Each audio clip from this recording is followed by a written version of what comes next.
پروردگار بہروں بر، پروردگار بہروں بر۔ اعوذ باللہ من الشیطان الرجیم، بسم اللہ الرحمن الرحیم۔ ان اللہ وملائکتہ یصلون علی النبی یا ایہا الذین آمنوا صلوا علیہ وسلموا تسلیما۔ اللہم صلی علی سیدنا و نبینا و شفیعنا و مولانا محمد وعلی آل محمد وبارک وسلم۔ محترم خواتین و حضرات، السلام علیکم۔ پیام صبح کے ساتھ ایک بار پھر حاضر میں ہوں آپ کا میزبان انیق احمد۔ خواتین و حضرات، پیام صبح میں آپ اور ہم جانتے ہیں کہ ہم روزانہ بات کرتے ہیں۔ بات کیا کرتے ہیں؟ اپنے معزز علماء سے سیکھتے ہیں۔ پیر، منگل، بدھ اور جمعرات، ان 4 دنوں میں ہم قرآن کریم کی کسی نہ کسی آیت پر یا ایک سے زائد آیات پر گفتگو سنتے ہیں اور سیکھتے ہیں اپنے عہد کے ایک کسی جید عالم دین سے۔ لیکن جمعہ اور ہفتہ 2 دن ہوتے ہیں سوال و جواب کے لیے، آپ کے سوالات اور ہمارے معزز مہمان کے شافی جوابات قرآن و سنت کی روشنی میں۔ کچھ سوالات ہم پاکستان کے کئی شہروں میں کھڑے ہو کر ریکارڈ بھی کرتے ہیں، ان سوالات کو بھی ہم محترم مفتی صاحب کی خدمت میں پیش کرتے ہیں تاکہ ان سے حاصل کیا جائے اپنے مسائل کا حل قرآن و سنت کی روشنی میں۔ آج کے ہمارے معزز مہمان محترم مفتی احمد عفنان صاحب۔ خواتین و حضرات، مفتی احمد عفنان صاحب فارغ التحصیل جامعۃ الرشید، ہمارے ملک کا ایک جید نام، صاحب نگاہ۔ عہد کا لمس آپ کی گفتگو میں پاکستان میں پڑھا، پاکستان کے باہر پڑھا، انٹرنیشنل لا، اسلامک جورسپروڈنس آپ کے خاص موضوعات۔ خواتین و حضرات، مفتی احمد عفنان صاحب کو خوش آمدید کہتے ہوئے پروگرام کا آغاز اللہ تعالیٰ کے بابرکت نام سے سورہ رعد اور آیات 28 اور 29۔ اعوذ باللہ من الشیطان الرجیم، بسم اللہ الرحمن الرحیم۔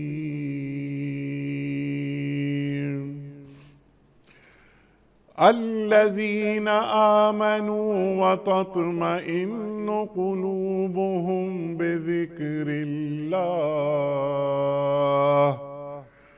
الا بذکر اللہ تطمئن القلوب۔ الذین آمنوا وعملوا الصالحات طوبى لهم، وعملوا الصالحات طوبى لهم وحسن مآب۔ صدق اللہ العظیم۔ وہ لوگ جنہوں نے نبی صلی اللہ علیہ وآلہ وسلم کی دعوت کو مان لیا ہے، ان کے دلوں کو اللہ کی یاد سے اطمینان نصیب ہوتا ہے۔ خبردار رہو، اللہ کی یاد ہی وہ چیز ہے جس سے دلوں کو اطمینان نصیب ہوا کرتا ہے۔ پھر جن لوگوں نے دعوت حق کو مانا اور نیک عمل کیے، وہ خوش نصیب ہیں اور ان کے لیے اچھا انجام ہے۔ محترم مفتی احمد عفنان صاحب کی خدمت میں پہلا سوال سرفراز چیمہ صاحب کا ہے، لاہور سے۔ مفتی صاحب، ہم اکثر اوقات سنت نماز مسجد کی بجائے گھر میں پڑھتے ہیں، کیا اس میں کوئی حرج ہے؟ بسم اللہ الرحمن الرحیم، والصلاة والسلام علی نبینا محمد وآلہ صحبہ اجمعین، اما بعد۔ دیکھیں، سنت نماز کے بارے میں حدیث میں جو آیا ہے، جو رسول اللہ کا معمول تھا، وہ گھر میں پڑھنے کا ہی زیادہ تھا، صلی اللہ اور علیہ اسی وسلم۔ طرح آپ نے فرمایا کہ اپنے گھروں کو زندہ رکھا کرو نماز سے، اور آپ جو پہلے کی سنت ہے وہ بھی گھر سے پڑھ کے آتے تھے، جماعت کھڑی ہوتی تھی، بعد کی بھی گھر میں پڑھتے تھے، نوافل بھی آپ گھر میں پڑھتے تھے۔ اس کے پیچھے ایک حکمت تو یہ ہے کہ گھروں میں ماحول رہے نماز کا، اور لمبی نمازیں جو ہیں وہ گھر میں ہوں، اور گھر میں بچے بھی سیکھ رہے ہوں، سب سیکھ رہے ہوں۔ دوسرا یہ ہے کہ آپ کے جو نوافل ہوتے تھے وہ آپ یعنی اس طرح سب کے سامنے لمبا نہیں پڑھنا چاہتے تھے کہ وہ فرض واجب ہو جائے. ٹھیک. لیکن آج کل چونکہ کچھ سستیاں ہیں اور بہت دفعہ پریکٹیکلی ایسا ہوتا ہے کہ اگر آپ نے کہا کہ جی میں گھر میں پڑھوں گا اور گھر جا کے ایک بچہ کندھے پہ سوار ہوا اور دوسرے نے ابا ابا یہ کرے اماں اماں تو رہ جاتی ہیں. اس لیے علماء فرماتے ہیں کہ متاخرین میں کہ جس کو تو یقین ہو کہ میں گھر جا کے پڑھ لوں گا تو وہ تو پھر اس طرح کرے کہ گھر جا کے پڑھے, اور جس کو یقین نہیں ہے تو وہ مسجد میں پڑھ کے جائے. ایک اور قول یہ ہے جو بڑا مجھے مناسب لگتا ہے اور میں بھی اسی پہ عمل کرتا ہوں, وہ یہ کہ سنت مؤکدہ تو گھر میں پڑھی جائیں, ٹھیک, اور جو سنتیں غیر مؤکدہ ہیں یا سنت مؤکدہ مسجد میں پڑھی جائیں, اور جو سنتیں غیر مؤکدہ ہیں یا نوافل ہیں, تہجد ہیں, اوابین ہیں, اضافی نوافل ہیں, وہ گھر میں پڑھے جائیں. تو یہ بھی علماء کا قول ہے اور بڑا مضبوط اچھی رائے ہے آج کل کے زمانے میں کہ مسجد میں بھی ذرا ماحول رہے اور باقی گھر میں بھی بالکل ایسا نہ ہو جو مقصد ہے کہ گھر میں کچھ نہ کچھ نماز ہو رہی ہو وہ بھی ہوتی رہے. سبحان اللہ سبحان اللہ, تاکہ گھر میں ایک نماز کا ماحول وہ قائم رہے اور بچوں کو ترغیب ہو والدین کو دیکھ کر کے والدین گھر میں نماز پڑھ رہے ہیں, اور خاص طور پر والد دادا وہ گھر میں نماز پڑھ رہے ہیں. یہ نہیں کہ محض خواتین ہی گھر میں نماز پڑھ رہی ہیں. اچھا آپ نے دیکھا ہوگا ایک بڑی اچھی بات یاد ہے کہ وہ تربیت اولاد میرے خاص موضوع جی آپ کا تو دیکھیں آپ نے دیکھا ہوگا ہمارے گھروں میں, آپ کے یہاں میں تو اپنے سب بچوں کو دیکھا ہے, میرے بچے, میرے بھتیجے, میرے بھانجے, وہ 6 مہینے 7 مہینے کی عمر سے سجدہ کرنا شروع کر دیتے ہیں. جی نقال ہوتے ہیں اور ماں باپ نماز پڑھیں تو وہ آپ کی جانماز کے سامنے آئیں گے اور آپ کی جانماز میں جہاں آپ سجدہ کر رہے ہیں وہیں وہ سجدہ کرے گی یا کرے گا. تو یہ بہت زبردست قسم کی ٹریننگ اور ماحول ہے جو کتابوں سے نہیں آتی, جو سینہ بسینہ ہی منتقل. سبحان اللہ, دین کو نسلوں میں منتقل کرنا یہ بھی ایک مسلمان کی ذمہ داری ہے. ٹھیک ہے نا, تو اس کے بعد دعا مانگنا بھی اچھا لگتا ہے نا کہ ربنا ھب لنا من ازواجنا وذریاتنا قرۃ اعین واجعلنا للمتقین اماما. گھر میں نماز کا ماحول نہیں ہے, دین اولاد منتقل نہیں کیا اور دعا مانگ رہے ہیں, اور اولاد سے توقع یہ ہے کہ یہ اولاد بڑی ہو کر دعا مانگے گی کہ رب ارحمہما کما ربیانی صغیرا. تو اولاد میں کیا انویسٹ کیا ہے؟ اللہ اکبر اللہ اکبر. اور جب مفتی صاحب جو ہم نے آپ حضرات سے سیکھا ہے کہ جب اولاد زمین پر دعا مانگتی ہے مرحوم والدین کے لیے تو اللہ تعالیٰ وہاں والدین کے مقامات کو بلند کر دیتا ہے. وہ پوچھتے ہیں کہ یہ ہمارا مقام بلند کیسے ہو گیا؟ تو فرشتے جواب دیتے ہیں کہ تمہاری اولاد نے تمہارے لیے دعا کی ہے. بلکہ میں عرض کروں اگر دعا نہ بھی کرے, وہ جو حدیث میں آتا ہے نا کہ صدقہ جاریہ کے کہ انسان جب مرتا ہے تو انقطع عنہ عملہ, سارے اعمال ختم ہو جاتے ہیں سوائے 3. اس میں صدقہ جاریہ بھی ہے, مسجد بنائی ہو. تیسرا ہے ولد صالح یدعو لہ, نیک اولاد دعا کرے. نیک اولاد اگر اعمال بھی اچھے کرے اور والدین کی تربیت کے نتیجے میں تو ان کا اکاؤنٹ کھلا رہتا ہے اور ثواب جا رہا ہوتا ہے. سبحان اللہ سبحان اللہ. کیونکہ ہم صرف اولاد چھوڑ کر دنیا سے نہیں جائیں گے, ہم اللہ کے رسول کے امتی چھوڑ کر جائیں گے صلی اللہ علیہ وآلہ وسلم. میں نے اپنی بیوی کو کئی بار طلاق کی دھمکی دی لیکن طلاق نہیں دی. دھمکی کیوں دی بھائی؟ اس بارے میں وضاحت فرما دیں, اس سے طلاق تو نہیں ہو جاتی؟ یہ رضوان صاحب کا سوال ہے. ارشاد. جی دیکھیں طلاق جو ہے نا اس میں ٹیکنیکلی اگر میں عرض کروں لنگوسٹکلی انشاء کا لفظ ضروری ہے, آپریٹو ورڈ. ٹھیک.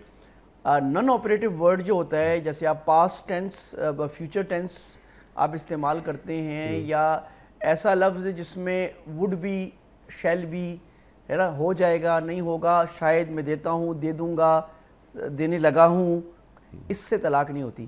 طلاق ہوتی ہے میں نے دے دی یا طلاق ہو گئی تمہیں.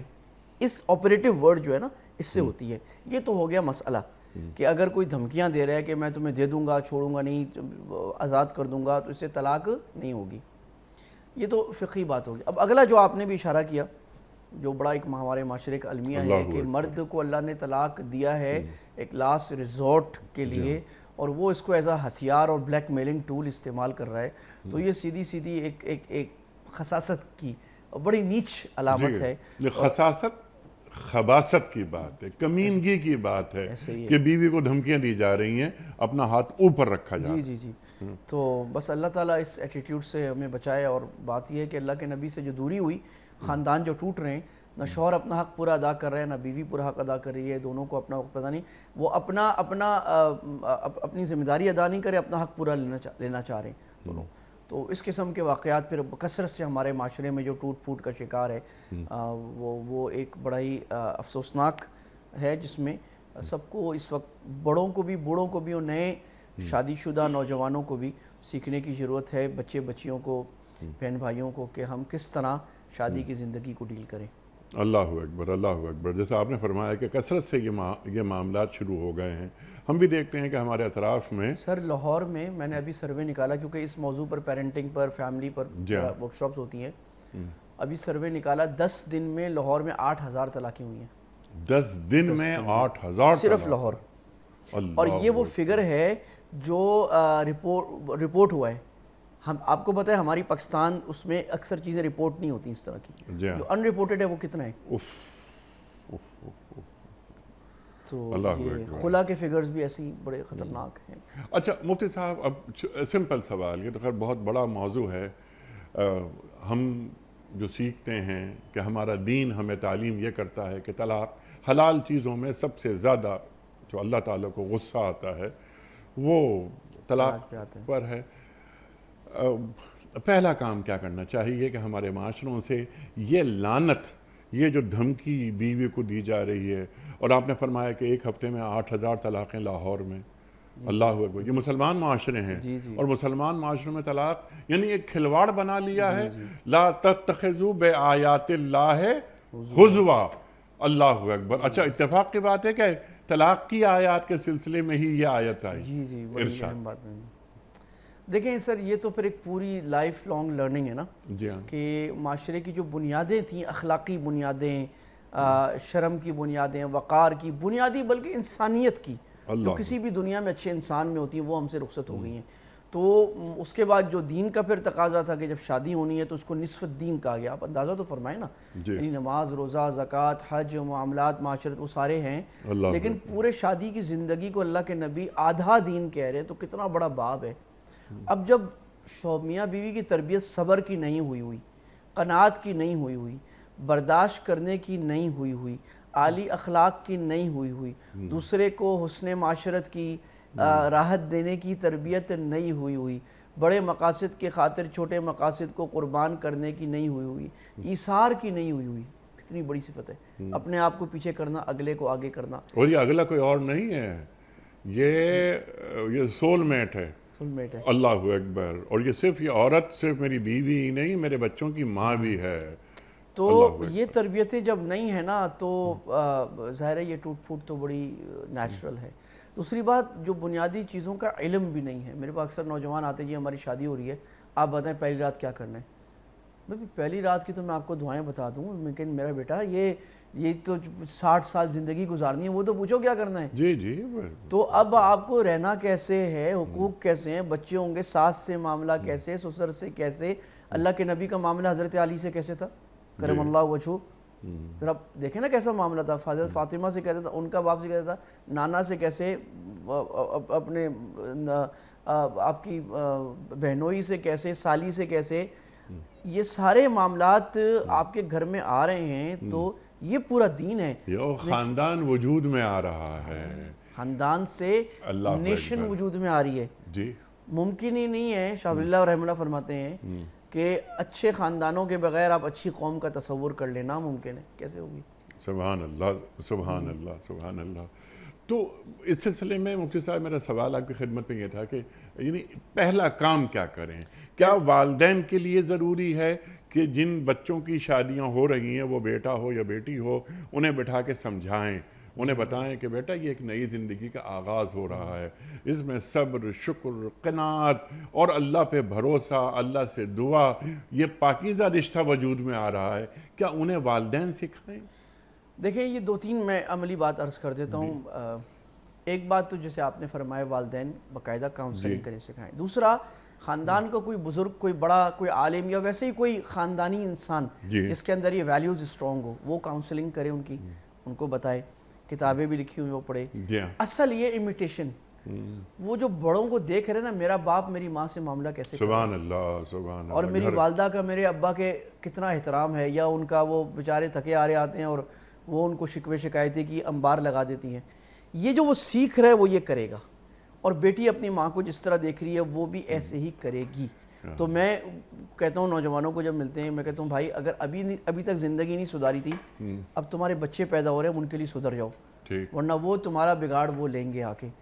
تو یہ ہمیں اچھے رول ماڈل خود بننا ہے، پیدا کرنے کی کوشش کرنا ہے، اپنے آپ کو سدھارنا ہے، اور پھر یہ صفات قناعت، ایسی صحبتوں میں بچوں کو بٹھانا، ایسے خاندانوں کا آپس میں ملنا جن خاندانوں میں یہ اچھی ویلیوز ہیں.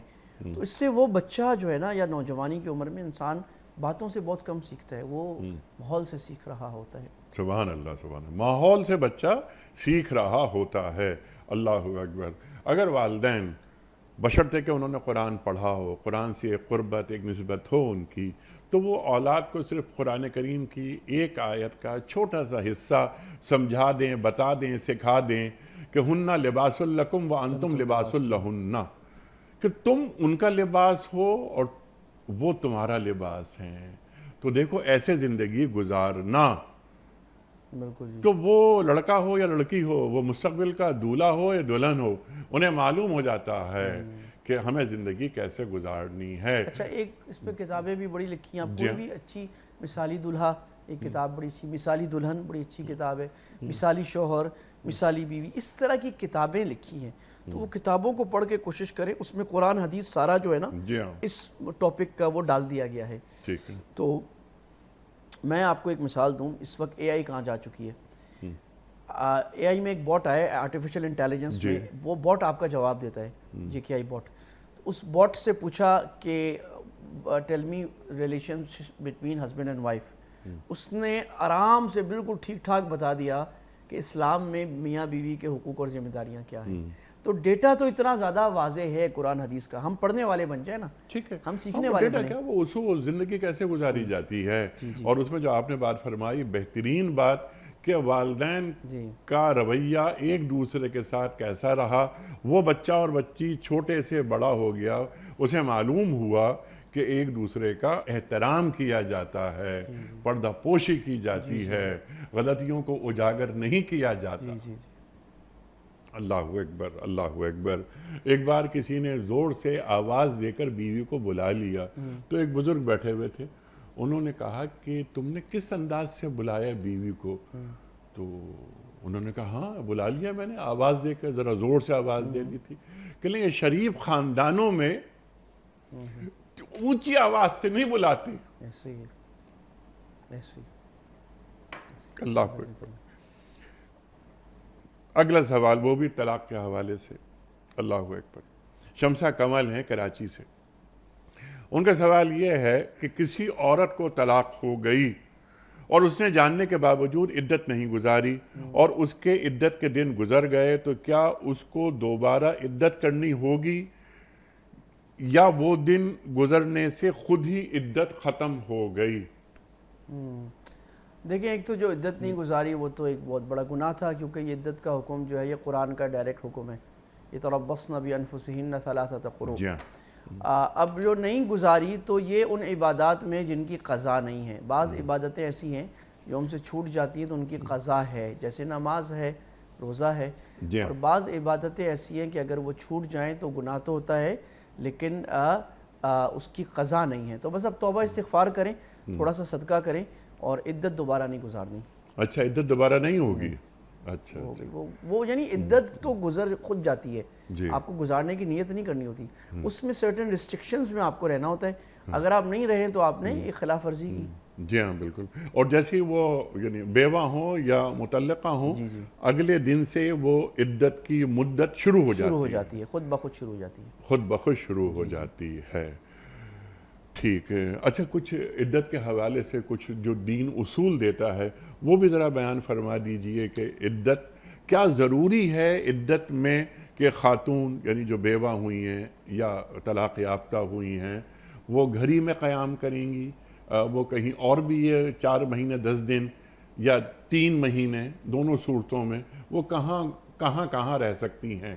دیکھیں جو اس میں جو ارشاد ہے نا قرآن و حدیث کا، وہ تو یہ ہے کہ شوہر کے گھر میں رہنا ہے، ٹھیک، اور شوہر کے گھر میں رہنا ضروری ہے، الا یہ کہ کوئی بڑی مجبوری ہو جائے، کوئی پریشانی ہو جائے، ممکن نہ رہے شوہر کے گھر میں رہنا باوجود، تو پھر وہ کہیں اور رہ سکتی ہے۔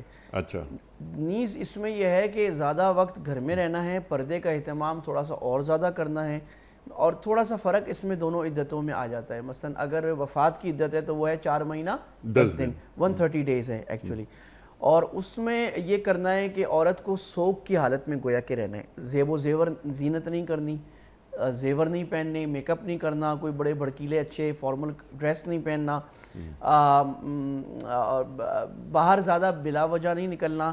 البتہ علماء نے لکھا ہے کہ دن میں اگر اس کو ضرورت ہے، کوئی سودا لانے والا آدمی نہیں ہے، سودا صرف لانا ہے، یا وہ ورکنگ وومن ہے اور اس کی جاب ایسی ہے کہ اس کو ضروری کرنی ہے، نہیں چھوڑ سکتی، تو وہ دن میں جا سکتی ہے، یا یہ کہ ڈاکٹر کے پاس جانا ہے، یعنی جو نیسیسٹیز ہیں اس کے لیے وہ نکل سکتی ہے۔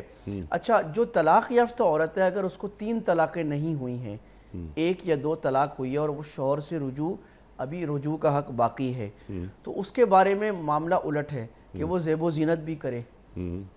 کیوں کرے؟ کہ تیسری طلاق کی نوبت نہ آئے اور شوہر کو اس کی طرف رغبت ہو جائے، اور شوہر کو خوش کرنے کی گویا کی کوشش کرے تاکہ یہ ٹوٹ نہ پائے اور یہ پل دوبارہ جڑ جائے۔ سبحان اللہ، لیکن سبحان اگر اللہ۔ 3 طلاقیں ہو گئی ہیں تو پھر اس کے بھی وہی احکام ہے کہ اب وہ اپنے آپ کو گھر میں رکھے گی، زیادہ بلا وجہ باہر نہیں نکلے گی، پردے کا بھی اہتمام زیادہ کرے گی۔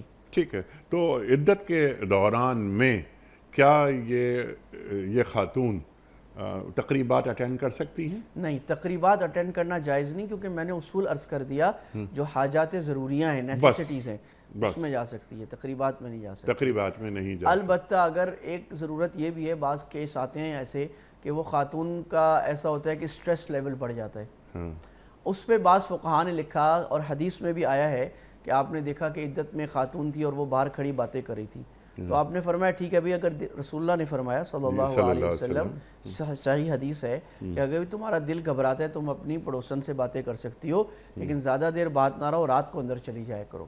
تو اگر سٹریس لیول بڑھ رہا ہے کہ انسان کی طبیعت ہے گھر میں بیٹھ کے بعض دفعہ، تو پھر تھوڑا سا وہ باہر جا سکتی ہے، تھوڑی اپنی ایسے ذہنی تفریح کے لیے، اور پھر واپس جلد گھر میں آ جائے۔ رات تو بالکل گھر میں گزارے، رات اپنے ہی گھر میں۔ لیکن یہ میں اسپیشل سرکمسٹانسز عرض کر رہا ہوں کہ اگر ایسا ہو جائے تو ایسے کریں۔ ٹھیک ہے۔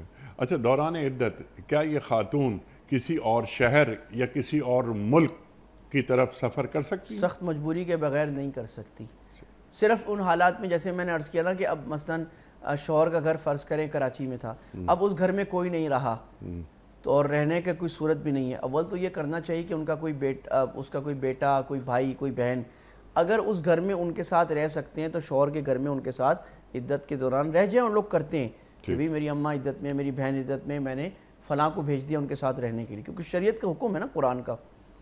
لیکن اگر بعض دفعہ ایسا ہوتا ہے کہ بالکل ممکن نہیں رہتا، یا شوہر اتنا ظالم یا سخت ہوتا ہے، وہ کہتے ہیں میرے گھر سے باہر نکل جاؤ، اب وہ گھر سے جو باہر نکال دیا، اب دوسرا گھر اس کا لاہور میں، کہیں اور تو جا نہیں سکتی، بیٹا ہے بیٹی لاہور میں یا بھائی، تو پھر اس صورت میں وہ 1 ٹائم ٹریول کر کے جس دوسرے گھر میں عدت گزارنی ہے وہاں چلی جائے، سفر کر کے، اور وہاں عدت گزار لے، پھر وہیں رہے، پھر وہاں سے مجبوری کے عالم میں جی بالکل ہو سکتا ہے، لیکن اس کو اصول نہیں بنانا چاہیے۔ لیکن مجبوری کے احکام اسلام میں ویسے ہی الگ ہیں، جی ہاں، اسلام بہت فلیکسیبل ہے، اور یہ مفتی کو بھی فلیکسیبل ہونا چاہیے ایٹ اے سرٹن ڈگری، اور مجبوری کے 2-3 سٹیجز ہیں شریعت میں، جی ہاں، تو اس کے حساب سے ہر آدمی کی حالت دیکھ کے فتویٰ دیا جاتا ہے۔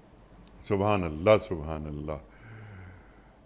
رخسانہ ولی محمد، سوال ان کا یہ ہے کہ آج کل شادیوں میں جو لفافے دینے کا رواج ہے اور سب کے نام اور پیسے بھی لکھے جاتے ہیں، تو کیا نیوتا دے کر شادی میں شریک ہونا اور کھانا کھانا جائز ہے؟ جی 2 باتیں یہاں مکس ہیں، ایک صحیح ہے ایک غلط ہے۔ ایک تو ہے تحفہ دینا، تو تحفہ دینا تو سنت ہے، رسول اللہ صلی اللہ علیہ وسلم نے فرمایا تہادو تحابو، بھئی تحفے دو محبت بڑھاؤ، تو تحفہ دینا تو بڑی اچھی بات ہے، اور کسی موقع پر تحفہ دینا بھی اچھی بات ہے، کوئی بچہ پیدا ہوا، کوئی شادی ہو رہی ہے، خوشی کا موقع ہے، تحفے دیے جائیں۔ لیکن ہمارے ہاں معاملہ یہ ہوا ہے کہ ہم نے ہر عبادت کو رسم بنا دیا ہے، 27ویں کی رات عبادت ہوتی ہے، اب عبادت نہیں، ہم رسم کرتے ہیں۔ شادی میں کتنی چیزیں محبت کی ہیں، ہم اس کو رسم بنا کر اس کا اجر بھی برباد کر دیا، الٹا اس کو رسم بنا کر ریا، فخر اور مجبوری کا ایک ذریعہ بنا دیا۔ تو اس میں کیا ہوتا ہے، نیوتا کا اصل میں کانسیپٹ یہ ہے کہ جیسے آپ کی صاحبزادی کی شادی پہ میں نے آپ کو دیے 5,000، اب میں یہ ایکسپیکٹ کروں گا کہ جب میری صاحبزادی کی شادی ہوگی تو آپ نے 5,000 سے زیادہ دینے ہیں۔ اس کو علماء نے سود لکھا ہے اور اس کو باقاعدہ لکھا جاتا ہے، ریکارڈ کیا جاتا ہے۔ لیکن اگر میں نے آپ کی بیٹی کی شادی میں پیسے کچھ دیا ہے ہدیہ، اور آپ سوچیں کہ بھئی انہوں نے دیا تھا میں بھی دوں، اس میں کوئی حرج کی بات نہیں، اچھی بات ہے اور دینا بھی چاہیے، تو تحفے ضرور دیں شادیوں میں، چاہے لفافہ دے دیں، چاہے آپ کوئی اور چیز دے دیں، لیکن ایک تو دکھاوا نہ کریں اور اس کی نوٹنگ نہ کریں۔ ٹھیک، یہ غلط ہٹا لیں تو بہت اچھی بات ہے کرنا چاہیے۔ سبحان اللہ سبحان اللہ۔ اچھا مفتی صاحب، جب ہم شادی میں جاتے ہیں جیسا آپ نے فرمایا، ہم ایک لفافہ دے دیتے ہیں وغیرہ وغیرہ، لیکن جب ہم کسی مریض کی عیادت کے لیے جاتے ہیں، اگر یہی رسم ہم وہاں ادا کریں کہ چلتے وقت تکیے کے نیچے ایک لفافہ چھوڑ کے آ گئے، یا اگر مریض کی جو عزت نفس ہے اس کے متاثر ہونے کا اندیشہ ہو تو ہاسپٹل کے اکاؤنٹ ڈپارٹمنٹ میں جا کر اس مریض کے نام اس کے اکاؤنٹ میں کچھ پیسے جمع کرا دیے جائیں تاکہ اس کی مدد ہو جائے۔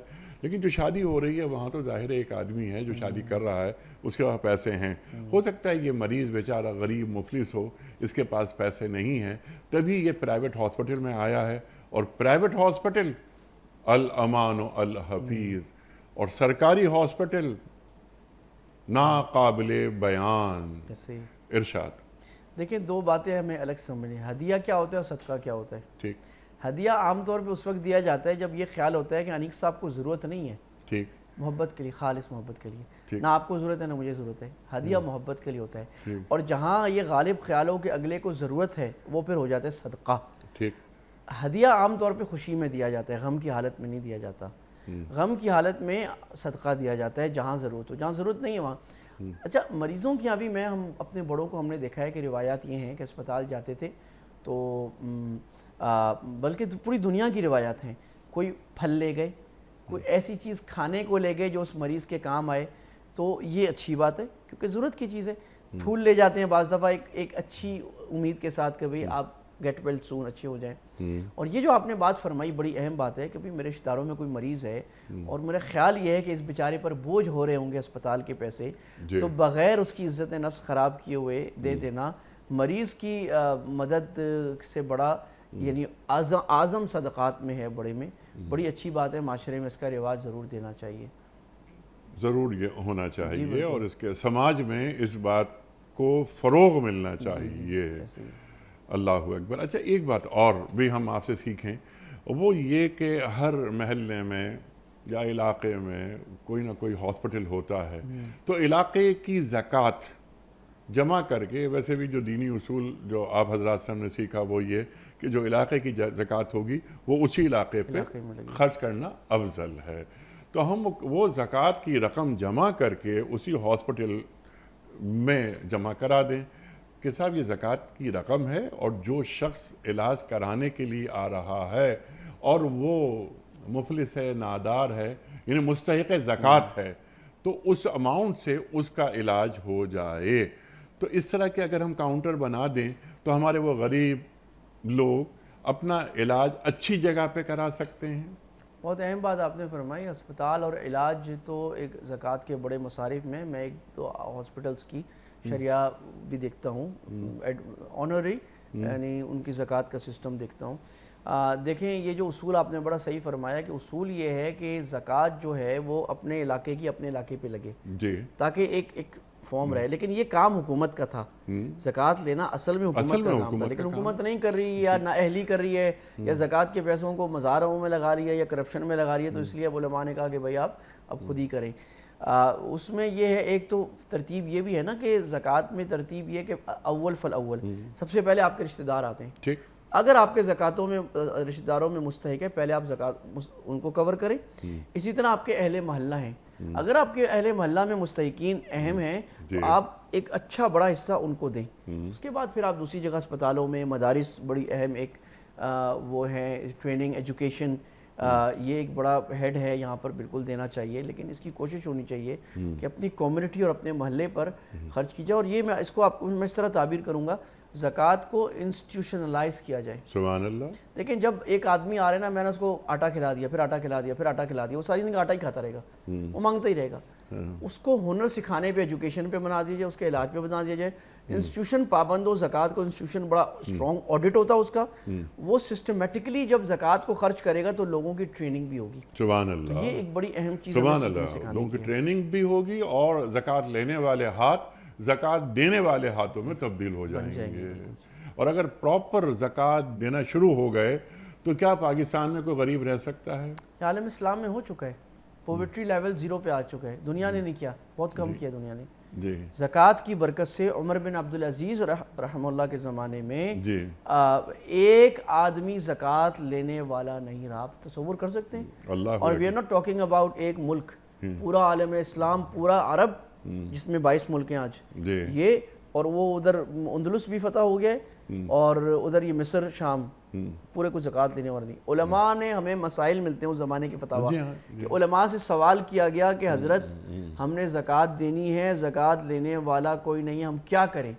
تو کہا کہ بس آپ باہر نکلو، آپ کو جو آدمی ذرا سا مستحق سا لگے اس کو دو اور بھاگ جاؤ، وہ آپ کی زکوٰۃ ادا ہو جائے گی. یہ لیول پہنچا تھا عالم اسلام میں. سبحان اللہ. اور یہ آج کیوں نہیں نافذ ہو سکتا؟ اور یعنی ایسے مظاہر کیوں دکھائی نہیں دیتے ہمیں؟ زکوٰۃ کے ساتھ ایک عشر بھی ہے مفتی صاحب، تو کیا عشر دیا جا رہا ہے؟ یہ جو زرعی فصلیں ہیں ہماری اتنی زیادہ نکلتی ہیں، زکوٰۃ. اچھا، صحابہ کا رویہ کیا تھا کہ ہر چیز پر زکوٰۃ، اس پر بھی زکوٰۃ، اس پر بھی ہمیں دینی ہے. اور آج بعض جگہ ہمیں دیکھنے کو ملتا ہے کہ اس پر تو زکوٰۃ نہیں ہے، روک لو، اس پر تو زکوٰۃ نہیں ہے، روک لو. بچوں کے نام پر سونا رکھ دیا، نابالغ بچوں کے نام پر، نابالغ پر زکوٰۃ نہیں ہے تو اس سونے کو بھی بچا لیا گیا. تو زکوٰۃ، اس سے تو مال بڑھتا ہے. جی بالکل. اللہ اکبر. سود سے مال، اللہ الربا ویربی الصدقات، قرآن میں اللہ کہہ رہے ہیں اللہ سود کو برباد کرتا ہے اور صدقے کو اللہ نہیں کہہ رہا بڑھاتا ہے. اللہ یوربی، یوربی کا معنی پرورش کرتا ہے. پرورش. اللہ اکبر، اللہ اکبر، اللہ اکبر. اور پھر کہ اللہ سے دھوکہ، یعنی اللہ کے ساتھ دھوکہ. جی جی. اللہ اکبر، اللہ اکبر. مفتی صاحب، سوالات بہت سارے ہیں، اور لیکن کچھ ویڈیو کوئسچنز آپ کی خدمت میں. مفتی صاحب کی خدمت میں پہلا سوال. السلام علیکم مفتی صاحب. ہمارا سوال یہ ہے کہ حضور اکرم صلی اللہ علیہ وسلم نے فرمایا کہ مومن کبھی جھوٹ نہیں بولتا، مگر یہاں تو پورے معاشرے کے اندر سبھی جھوٹ بولتے ہیں. آپ اس سے میں ہماری رہنمائی فرمائیں. اللہ اکبر، اللہ اکبر. دیکھیے کیا سوال ہے. ارشاد. جی، یہ تو ہمارا معاشرے کا چپتا ہوا ناسور ہے. مجھے آج ہی میں ایک بڑے ماسٹر پلانر کے ساتھ بیٹھا ہوا تھا، اور وہ بات ہو رہی تھی کہ اسلامی درسگاہ میں کیا پڑھایا جاتا ہے. تو یہ بات آئی کہ جو پڑھایا جاتا ہے وہ عملاً نظر نہیں آتا. اب ہم گورے کے سامنے، غیر مسلم کے سامنے کس منہ سے ہم منہ اٹھا کے بات نہیں کر سکتے. ہم بولے اسلام کا نظام، یہ ان کے نظام پہ ہم تنقید گھر بیٹھ کے تو کر لیتے ہیں، ان کے سامنے نہیں کر سکتے، کیونکہ وہ ہنستے ہیں اندر اندر. وہ کہتے ہیں اپنے یہاں دیکھو، آپ ہمیں بتا رہے ہو کہ یہ اسلامی نظام، وہ آپ کے یہاں تو چوری، دھوکہ، جھوٹا. اور پاکستان کی، ہمارے اسلامی ممالک کی جو رینکنگ ہے اس پر کرپشن میں، 140 144 پہ جا رہی ہے. دنیا کے ممالک 1-2 پہ کھڑے ہیں، تو عالم اسلامی ممالک نیچے جا رہے ہیں سارے. تو دیکھیں، یہ تو وہ المیہ ہے جس پر پورا معاشرہ اس وقت، حکومت بھی مجرم ہے، اساتذہ بھی مجرم ہیں، علماء بھی مجرم ہیں، معاشرے کا ہر با اثر طبقہ مجرم ہے کہ ہم نے اپنی پوری بنیاد جھوٹ، دھوکے، چوری پہ رکھی ہے. اور اس وقت صحیح بات یہ ڈر لگتا ہے، پاکستان کا بہت سارے لوگ نام رکھ رہے ہیں فراڈستان. اور جب آپ واقعات دیکھیں گے تو ایسے بڑے بڑے فراڈ کے واقعات کثرت سے بڑھتے جا رہے ہیں جس کی کوئی انتہا نہیں ہے. اور یہ مسلمان ہیں جنہیں دیکھ کے شرمائیں یہود. یہ اس قسم کی حالت بنتی جا رہی ہے اور الارمنگ سچویشن ہے. دیکھیں، میں تو یہ کہوں گا کہ جو با اختیار جتنا ہے وہ اس اختیار پہ کام کرے. حکمران کا اپنا کام ہے کہ وہ کس طرح چوری کو بند کرے. جہاں اوپر سے بند ہوگی تو، اگر ماں باپ چوری نہیں کریں گے بچے بھی نہیں کریں گے. اگر خاندان کا بڑا نہیں کرے گا نیچے، اگر ڈی سی صحیح ہو جائے، ایس ایچ او صحیح ہو جائے. اور یہ میں کتنے ایس ایچ اوز اور ڈی سی سے مل کے کہہ رہا ہوں، کہتے ہیں ہمیں پتہ ہوتا ہے اگر ایس ایچ او چوری روکنا چاہے ٹک رو سکتا ہے، اس کو جی ہاں۔ ایک ایک چیز پتہ ہوتی ہے، کل کہاں چوری ہوگی، صبح کیا ہوگی، یا آج کہاں ہوئی اور کس نے کی۔ تو ہم تو اپنے اختیار کے اللہ تعالیٰ کی طرف سے ہمیں ذمہ دار ہیں، تو ہم کم از کم اپنے بچوں کے سامنے جھوٹ نہ بولا کریں، کم از کم بچوں کو جھوٹ بولنا، دھوکہ کرنا، دو نمبری کرنا، کراس کٹنگ کرنا۔ میں یعنی افسوس کی بات ہے، میں اس سال اللہ حج کے لیے لے آ رہے بار بار، حج سے میں آیا تو پاکستان، میں آیا تھا یو کے سے اور لینڈ کیا پاکستان میں حج سے ہو کے، تو میرے آگے 2 آدمی حاجی حج کر کے آئے ہوئے، حج کی علامت، لمبی داڑھی، اور وہ کووڈ دوبارہ سے آ رہا تھا، تو ایئرپورٹ میں جو آفیسر تھا سامنے امیگریشن پہ، اس نے کہا سر آپ کا تھوڑا سا ٹیسٹ ہوگا کووڈ پہ، تو وہ ان کو کہہ رہے کوئی دوسرا راستہ نہیں ہے، یہ حاجی ہے، یہ 1 مہینہ اللہ کو منوا کر آیا ہے اور کہہ رہے کوئی دوسرا راستہ نہیں ہے، اور وہ یوں دیکھ رہے افسر، اس کی داڑھی نہیں ہے، وہ حیران ہو رہے حاجی صاحب، حالانکہ 10 منٹ لگے، 10 منٹ جائز کام پہ، ضرورت کے کام پہ بچانے کے لیے وہ رشوت دینے کو تیار ہے۔ یہ ناصور یہاں ہو گیا ہے کہ اس میں ہماری علماء کی جو کمی ہے، ہم نے یہ موضوع بیان کم کیا ہے، جی اور باقی معاشرے کا ہر آدمی، میڈیا بہت ذمہ دار ہے۔ جی media is the biggest tool for education now, mind shaping. Media کیا ایجوکیٹ کر رہا ہے؟ میڈیا بے حیائی، جی معاشروں کو توڑنا، خاندانوں کو توڑنا، سیکشوالٹی، وائلنس، میڈیا کیا سکھا رہا ہے؟ میڈیا اگر سچ کو سکھائے، امانت سکھائے، دیانت سکھائے، حکومت اگر نظام بنائے تو یہ آرام سے بن سکتا اور ہمارے تعلیمی ادارے ہے۔ کیا سکھا رہے ہیں؟ یعنی وہ فزکس پڑھا رہے ہیں، میتھ پڑھا رہے ہیں، کیمسٹری پڑھا رہے ہیں، سوشل سائنسز پڑھا رہے ہیں، لیکن جو اخلاقیات، اچھا انسان نہیں سکھا رہے، اچھا اچھی انسان، مشینیں بنا رہے ہیں، جی اچھی مشینیں بنا رہے ہیں، انسان کو اچھا روبوٹ بنا رہے ہیں، کمائی کا اے ٹی ایم مشین بنا رہے ہیں انسان کو، پیسے نکالنے والی، دے ناٹ میکنگ ہیومنس، اور افسوس کے ساتھ مغرب بنا رہے ہیں۔ میرا پرسیپشن یہ تھا، میں جو 2 سال سے وہاں پڑھ رہا ہوں، کہ مغرب تو بالکل اخلاق سے آ رہی ہے، وہاں روزانہ بچے کو سکھایا جاتا ہے، پرائمری اسکول میں سکھایا ہی جاتا ہے، سچ بولنا ہے، جھوٹ نہیں بولنا، خیال کرنا ہے، کچرا اٹھانا ہے، تکلیف نہیں دینی۔ تو ہمیں نظر آ رہا ہے کہ ان کا اور رزلٹ کسی کیا ہے، کی غیبت نہیں کرنا، بالکل نہیں، ان کا رزلٹ کیا ہے، ہمارا اللہ result اکبر۔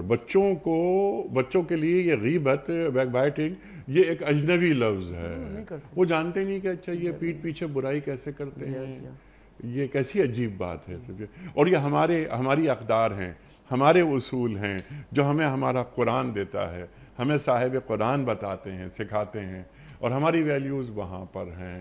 جھوٹ کے حوالے سے میں ابھی یہ سوچ رہا تھا، آپ جب یہ باتیں آپ فرما رہے تھے، وہ جو سوال کرنے والا شخص، وہ بظاہر وہ ایک رکشہ ڈرائیور محسوس ہوتا ہے کہ وہ رکشے پہ بیٹھا ہوا ہے اپنے، لیکن وہ کتنا متفکر ہے اس حوالے سے کہ ہمارا معاشرہ بگڑ رہا ہے، جھوٹ پھیل رہا ہے، بیچارہ وہ رکشہ ڈرائیور، لیکن جو بڑے ہیں ہمارے، ایکسپیرینس کر رہے ہیں نا، روز اس کے ساتھ 100 قسم کے آدمی بیٹھ رہے ہیں رکشے میں، ٹھیک ہے، اور وہ روز ہر ایک کا جھوٹ دیکھ رہے ہیں، اور وہ ہر قسم کا آدمی بیٹھ رہا ہے، ڈاکٹر بھی بیٹھ رہا ہے، مولوی بھی بیٹھ رہا ہے، وکیل بھی بیٹھ رہا ہے، ٹھیک ہے، بیٹھ رہا ہے، وہ یہ دیکھ رہا ہے روز، ٹھیک ہے، یہ روز دیکھ رہا ہے نا۔ لیکن جیسے ابھی آپ نے ذکر کیا کہ ایس ایچ او، وہ بھی روز دیکھ رہا ہے، اور وہ اس کا پارٹ بنا ہوا ہے، وہ ڈی آئی جی بھی اس کو بھی سب معلوم ہے، اور وہ یہیں سے گئے ہیں، یہ اسی معاشرے سے گئے ہیں، جو یہاں ہمارا جو سی ایس ایس کیڈر ہے ہمارا، تو وہ کہاں سے گیا ہے؟ وہ یہیں سے تو گیا ہے۔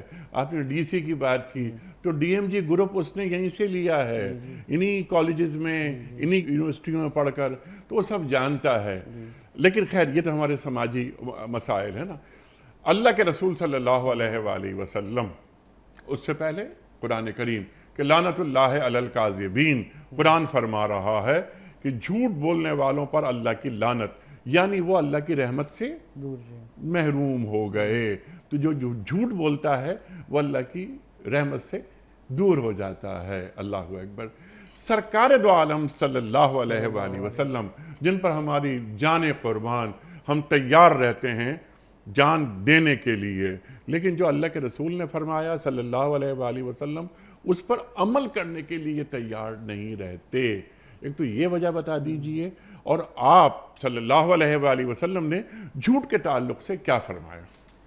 بڑی اہم بات ہے۔ دیکھیں قرآن نے تو سچ سے بڑھ کر آگے کا درجہ بیان کیا نا، یا ایھا الذین آمنوا اتقوا اللہ وقولوا قولا سدیدا، اے ایمان والو تقوی اختیار کرو۔ اب قرآن کا مزاج یہ ہے کہ قرآن جب کہتے ہیں نا اتقوا اللہ تو اس کا نسخہ بھی بیان کرتا ہے اللہ سے ڈرو. تو ہم سوال کریں گے اللہ کیسے ڈریں؟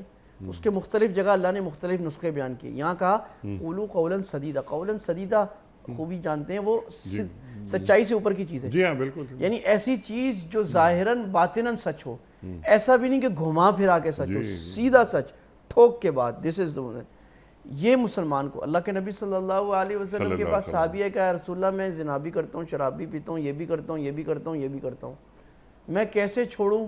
آپ نے کہا چلو ایک برائی چھوڑ دو, کوئی ایک. کہا ٹھیک ہے جی. آپ نے کہا جھوٹ بولنا چھوڑ دو. جھوٹ بولنے کے چھوڑنے کی وجہ سے اس کی شراب, زنا, باقی سب کچھ چھوٹ گیا, کیونکہ وہ سوچتا تھا کہ جھوٹ تو بولنا نہیں ہے. اب اللہ کی نبی کی خدمت میں جاؤں گا تو کوئی سوال ہو, کوئی بات آئی, اللہ کے نبی بولیں گے کیا حالت ہے, کیا ہوا تھا, اب تو میں نے کہا سچ بتانا ہے میں نے. تو سچ کی برکت سے سارے گناہ چھوٹ جاتے ہیں. ایک سچ اللہ انسان کو کتنے بڑی مصیبتوں سے بچا دیتا ہے. تو ضرورت اس بات کی. اچھا وہ جو بات کہی آپ نے, ایک بڑی اہم بات جو ہمارے مولانا فاروق صاحب بڑے اہم بیان کیا کرتے تھے مکہ والے, وہ فرماتے تھے کہ دیکھو صحابہ فضائل سنتے تھے, چستی بڑھ جاتی تھی. ہم سنتے ہیں سستی بڑھ جاتی ہے. قرآن حدیث روز سن رہے ہیں, واٹس ایپ پہ آپ دیکھ نہیں رہے جیسا آدمی ہے روزانہ چھاڑ ہے, وہ فائر کر رہے ہیں حدیثیں قرآن, یہ صحیح غلط سب کچھ کر رہے ہیں نا, عمل کوئی نہیں ہو رہا. تو جواب یہ ہے کہ کسی کی بات کا اثر ہونے کے لیے اس کی بات کی اہمیت ضروری ہے. اگر میں آپ کو جانتا نہیں, آپ کی کوئی اہمیت نہیں, آپ مجھے 50 اچھی باتیں کہہ دیں, کوئی اثر نہیں ہوگا. پہلے میرے دل میں آپ کی عظمت ہونی چاہیے. تو اللہ رسول کی عظمت پہلے ہوگی, ان کی بات کا اثر بعد میں آئے گا. تو یہ بڑی اہم بات ہے. اس لیے بچوں کی تربیت میں بھی ہم کہتے ہیں کہ پہلی تربیت آپ کو اللہ رسول کی عظمت, محبت, قدر ڈالنی ہے. اللہ رسول کتنے, جب یہ محبت اور قدر آئے گی پھر ان کی ہر ایک بات پہ عمل ہونا شروع ہو جائے گا. تو اللہ تعالیٰ ہمیں اپنے اس کے ٹولز کیا ہیں بھئی, نماز کے قریب, روزے کے قریب, اللہ کے نبی کے ارشادات کو پڑھنا, اور اللہ کے نبی کے جو امت پر احسانات ہیں, اللہ کے جو احسانات ہیں قدرت میں, اس پر غور کرنا. تو عظمت آئے گی, عظمت آئے گی پھر بات کا اثر ہوگا. یہ مینٹورز کو سکھایا جاتا ہے. سبحان اللہ. اور یہ جو محبت پیدا ہوتی ہے اللہ اور اللہ کے رسول صلی اللہ علیہ وآلہ وسلم سے, اس کے نتیجے میں اطاعت پیدا ہو جاتی ہے. اللہ اکبر. اس سے پہلے کہ میں اگلا سوال رکھوں آپ کی خدمت میں, ایک اور واقعہ آپ کی اجازت سے, کہ اللہ کے رسول صلی اللہ علیہ وآلہ وسلم ارشاد فرما رہے ہیں, صحابہ کی محفل ہے, کہ ایک مسلمان میں یہ کمزوری ہو سکتی ہے, یہ کمزوری ہو سکتی ہے, یہ کمزوری ہو سکتی ہے. سوال آیا کہ کیا ایک مسلمان جھوٹ بول سکتا ہے؟ تو اللہ کے رسول صلی اللہ علیہ وآلہ وسلم فرماتے ہیں کہ ایک مسلمان کبھی جھوٹ نہیں بول سکتا. اور پھر آپ اس بات کو دہراتے رہے اور آپ کے چہرے کا رنگ سرخ ہو گیا. اللہ اکبر. ایک مسلمان اور جھوٹ بول لے, اللہ اکبر. اچھا, نوبت بنی جا رسید, اگر ایک شخص سچ بول رہا ہو تو اسے آج اس معاشرے میں بے وقوف گردانا جاتا ہے کہ اس سے تو جھوٹ بولنا ہی نہیں آتا. یعنی جھوٹ بولنا ایک آرٹ ہو گیا ہے, کمال ہو گیا, کمال ہو گیا.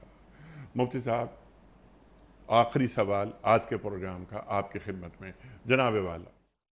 السلام علیکم. مفتی صاحب, میرا سوال یہ ہے کہ ہمارے معاشرے میں طلاق یافتہ لڑکی کو برا سمجھا جاتا ہے اور طلاق دینے والے لڑکوں کو کوئی برا نہیں سمجھتا, اس کی کیا وجہ ہے؟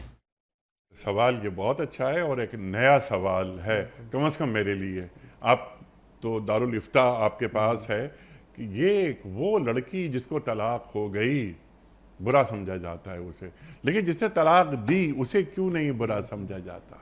ارشاد. آج کے پروگرام میں تیسرا سوال آ رہا ہے طلاق. جی, تیسرا سوال آ رہا ہے. آپ انڈیکیٹر دیکھ لیں معاشرے کا کہاں جا رہی ہے بات. اللہ اکبر. تو انہوں نے بڑا زبردست سوال کیا. ایک تو ہوتا ہے نا فقہی مسئلہ, جی, ایک اس مسئلے کے پیچھے جو مائنڈ سیٹ ہے, یہ بڑا اہم ہے. بہت اچھا سوال, کبھی نہیں آیا یہ سوال. بات یہ ہے حضور, ہمارے ہاں جو بری رسومات ہیں شادی بیاہ کی, خاص طور پہ موت کی, یہ ساری ہندوؤں سے آئی ہیں. چونکہ ہندوؤں میں طلاق یافتہ عورت بیوہ کو ٹیبو سمجھا جاتا ہے, بلکہ پہلے زمانوں میں تو جلایا جاتا تھا, اور ورنہ اس کو ودوا بنا دیا جاتا ہے سفید کپڑے پہن کر, اور وہ کوئی چھو نہیں سکتا, کچھ کر نہیں سکتا. ایگزیکٹلی یہی کام عربوں میں ہوتا تھا, جاہلی عربوں میں, کہ وہ عورت کا جو شوہر چلا گیا تو اب وہ خاندان اس کو مال وراثت بنا لیتا تھا, جو مرضی کرے. وہ بیچاری کی زندگی ہو گئی ختم، اور طلاق دیے تو اس کا ایک اور مسئلہ یہ، اس سے کوئی شادی نہیں کرے گا، یہ بھی ہندوانہ طریقہ ہے کہ اس سے کوئی شادی نہیں کرے، اس لیے اس کو تو مصیبت بنا دیا۔ اور جو طلاق دینے والا ہے یہ تو مرد ہے، اس مرد کی تو مرضی 2 اور شادیاں کر لے، اس کو کوئی کہنے والا نہیں ہے۔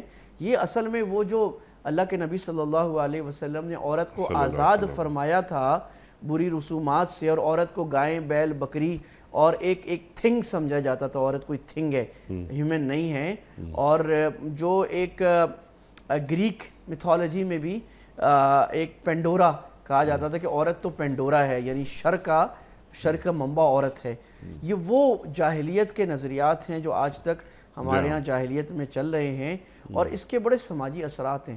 دیکھیں ہمارے ہاں جو بیوہ کی شادی نہیں ہوتی یا مطلقہ کی شادی نہیں ہوتی، اس کے پیچھے یہی نظریہ ہے، کیوں نہیں ہوتی؟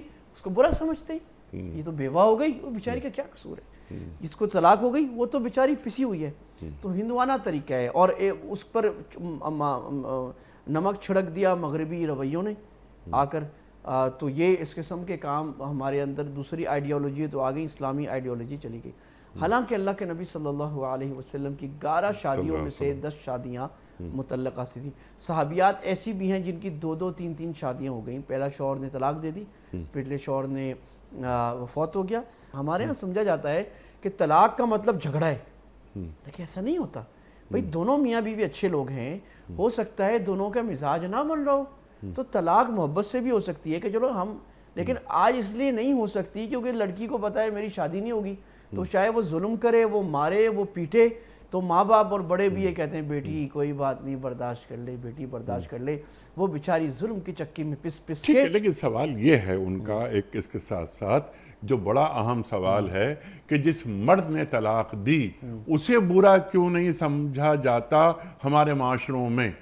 کیونکہ ہمارا معاشرہ اسی جاہلی رویے پہ چلا گیا ہے جہاں مرد کی کوئی غلطی نہیں ہوتی، ساری غلطی عورتوں کو ہوتی ہے۔ تو اس کا حل کیا ہے؟ اس کا حل عورت کو وہ حق دینا جو اللہ کے نبی نے دیا تھا، وہ مقام دینا، وہ عزت دینا، اور بیواگان سے اور مطلقہ عورتوں سے شادی کا رواج۔ دیکھیں سب سے بڑی عزت کیا ہے، یعنی برا سمجھنے کا ایک بڑا ہے آپ شادی نہیں کر رہے اس سے، یہ ہے نا جی ہاں، عزت، یہ اسے شادی کریں، رواج ڈالیں کہ مطلقہ عورتوں سے شادی ہو، یہ اس کی عزت ہے سب سے بڑی دینا، اس کو ایک عزت والا گھر دینا، اس کو عزت شوہر دینا، اس کو فیملی دینا۔ تو یہ سارے ایک برے رویے ہیں ہمارے ہاں جو ہندوؤں سے بھی آئے ہیں، اور اس کو دور، اس مائنڈ سیٹ کو بھی چینج کرنے کی ضرورت ہے، اور اس کو عملی رویوں سے جب تک ہم چینج نہیں کریں گے مائنڈ سیٹ چینج نہیں ہوگا۔ اللہ اکبر۔ اچھا، اس سلسلے میں ہمارا جو ممبر ہے وہ آپ سمجھتے ہیں کہ اس کا کردار وہی ہے جو آپ بیان کر رہے ہیں؟ دیکھیں ایک بڑے افسوس کی بات یہ ہے کہ ہمارا ممبر معاشرتی مسائل کو یا معاملات کے مسائل کو بہت کم بیان کر رہا ہے، جو معاشرے کے اصل چپتے ہوئے مسائل ہیں۔ میں اپنی وہ کر رہا ہوں، معذرت کے ساتھ اگر کسی کو برا لگے، یہ میرا طبقہ ہے، اور میں جانتا ہوں کہ میرے سے کیا غلطی ہو رہی ہے۔ میں سب سے پہلے اپنے آپ کو بولوں، اور یہ اس وقت بہت بڑی غلطی ہے کہ ہم اس کو نوافل اور کے فضائل اور مسواک کے فضائل اور لمبی تلاوتوں کے فضائل بتا رہے ہیں، جو بڑی اچھی بات ہے، لیکن جو ناسور ہے، جو کینسر ہے معاشرے کا، جو اللہ کے نبی جاہلیت کو ختم کر کے گئے تھے، اور آپ نے خطبہ حجۃ الوداع میں فرمایا تھا کہ میں نے جاہلیت کی تمام رسوم کو اپنے پاؤں تلے رون دیا ہے۔ وہ جاہلیت کی ساری رسمیں بت کی طرح ہمارے سامنے کھڑی ہوئی ہیں اور ہمیں نظر بھی نہیں آ رہی، اور ہم ان کو حل نہیں کرنا چاہ رہے۔ اس کے لیے جو دوسرا ہے جس پہ میں کام کر رہا ہوں، میں کریکلم ڈائریکٹر ہوں 1 سال سے مدارس کا، تو میں جو چیزیں دیکھ رہا ہوں کہ وہ کریکلم میں مسئلہ ہے کہ وہ چیزیں پڑھانا صرف علماء نہیں، جو بھی معاشرے کے لیڈرز ہیں، کہ ان کو پتہ لگے کہ معاشرے میں گھل مل کے رہنے والے ہوں۔ ایک بات یہ نہ ہو کہ وہ اپنی یونیورسٹی میں بیٹھا ہے، اپنے مدرسے میں ساری زندگی بیٹھا ہے، وہ کبھی بھی معاشرے کے مسائل نہیں۔ اس کو ایسے ایوینیوز چاہیے جہاں وہ لوگوں کے ساتھ ایکسرسائز میں ملے، کھانوں پہ ملے، سوشل ہو لوگوں کے ساتھ، اس کو پتہ لگے کہ لوگوں کے مسائل کیا ہیں، اور ان لوگوں کے مسائل کو ممبر پہ وہ قرآن و حدیث کی روشنی میں ایڈریس کرنا شروع کرے۔ سبحان اللہ، سبحان اللہ، سبحان اللہ، سبحان اللہ۔ یہ بہت اہم کام ہے، ہماری مساجد میں ان موضوعات پر بھی گفتگو ہونی چاہیے۔ اس کا میں عام لوگوں کو بتاؤں، دیکھیں آپ نے امام کو دی تنخواہ 20,000 اور اس کو بھگا دیا، آپ امام کو اپنی دعوتوں میں بلایا کریں، کبھی اس کے ساتھ جایا کریں، اس کے ساتھ ایکسرسائز میں جایا کریں، اس کو اس کے ساتھ سوشل گیدرنگ کیا کریں, ٹھیک. اس کو وہ عزت دیں, اس کو بھی اتنے پیسے دیں نا کہ اس کا وہ بھی بیچارہ مہینے میں ایک دفعہ اپنے بچوں کے ساتھ میک ڈونلڈ جا کے کھا سکے, تو پھر وہ سمجھے گا نا کہ یہاں کا مزاج کیا ہے. آپ نے تو اس بیچارے کو اتنا کیا ہے, وہ تو دال روٹی کھا سکتا ہے, وہ کہاں سے آپ کو معاشرے کو سمجھے گا اور کہاں سے آپ کے معاشرے پہ بات کرے گا. تو یہ ہمارا بھی قصور ہے کہ ہم نے امام کو ایک ٹیبو, ایک چپڑاسی بنا کے رکھ دیا ہے. تو پھر ہم کہتے ہیں توقع یہ ہے کہ وہ مفتی تقی صاحب اور ڈاکٹر ذاکر نائک جیسی اور اس جیسی باتیں کرے, تو کہاں سے کرے گا. اللہ اکبر, اللہ اکبر. مفتی صاحب آپ کا بہت شکر گزار, آپ تشریف لائے. خواتین حضرات, یہ جمعہ اور ہفتہ 2 دن سوال و جواب کے لیے ہوتے ہیں. آپ اور ہم جانتے ہیں ہمارے عہد کے ایک جید مفتی صاحب تشریف لاتے ہیں اور آپ کے اور ہمارے پوچھے گئے سوالات کے شافی جوابات قرآن و سنت کی روشنی میں عطا فرماتے ہیں. اللہ تعالی ہمارے علماء کو سلامت رکھے. وقت مکمل ہوا ہمارے آج کے پروگرام کا. آپ اور ہم جانتے ہیں کہ پیام صبح کا اختتام ہوتا ہے روزانہ ایک قول پر, اور وہ قول ہوتا ہے صاحب نہج البلاغہ امیر المومنین حضرت علی مرتضیٰ کرم اللہ وجہہ کا.